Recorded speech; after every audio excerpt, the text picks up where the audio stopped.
Hi everybody, welcome back. I can't believe it is already the end of March and it's time for a new bullet journal setup. So I'm going to be setting up my bullet journal for April, and if you wait till the end, I do have some discount information for you for awesome, beautiful Archer and Olive notebooks, pens, anything from Archer and Olive, so definitely stick around to see that discount.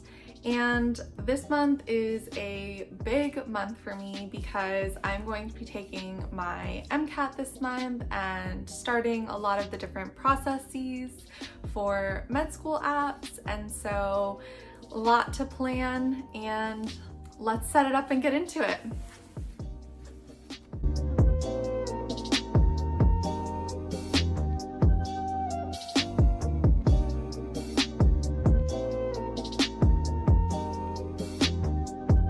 So this month was a little bit of a different month than what I normally do, and by a little bit, I mean a lot different.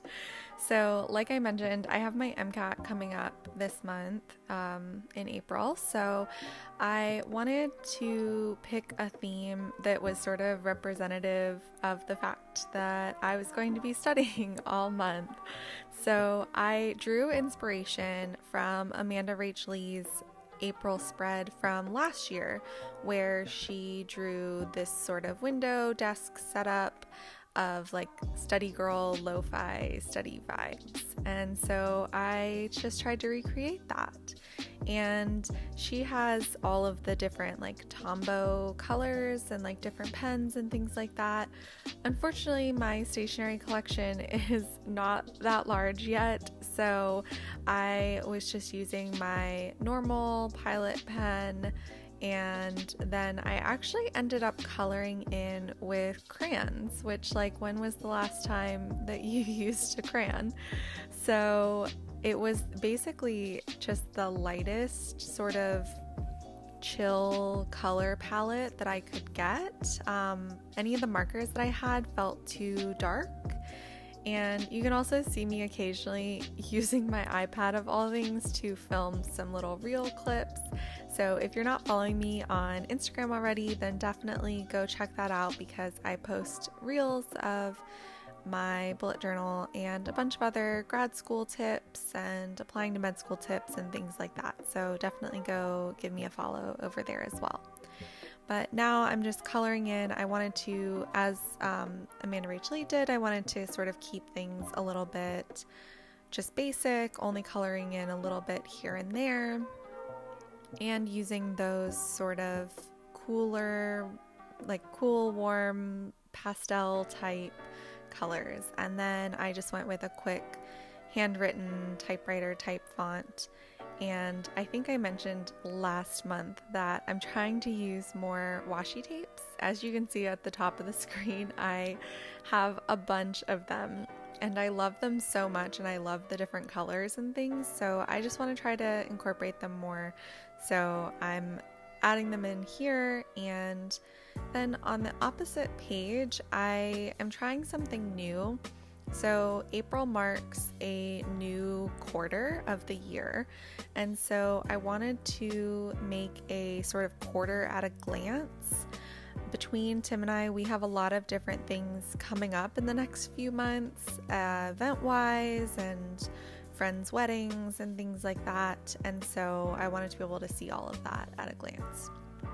For my actual April monthly spread, I wanted to stick with that sort of lo-fi study apartment vibe, and so drawing inspiration from Amanda, I did these sort of little frames and pictures that look like they could be hung up on the wall in the front page.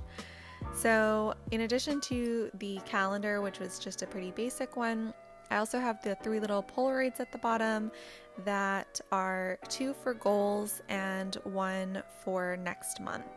And then I added a little bit of color and did my tracker on the other side.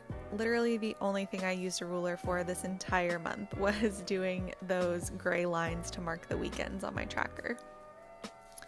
And so I'm just going to go through and show the 2 different weekly spreads that I chose for this month, and honestly, it turned out so good. I normally don't do anything this drawing heavy for sure on my weekly spreads. My weekly spreads are usually exactly the same, but I'm trying to branch out a little bit in March and even more so now in April. So I did the tasks up at the top as little frames, and then the like sort of taped on parts at the bottom were the hours of the day for events and things like that. So then the other option, and I rotated between these for the whole month, was to just have it all in one frame. So this one's a little bit more basic, and I just, wrote the days and dates across the top and then left room for tasks at the top and the events and times at the bottom.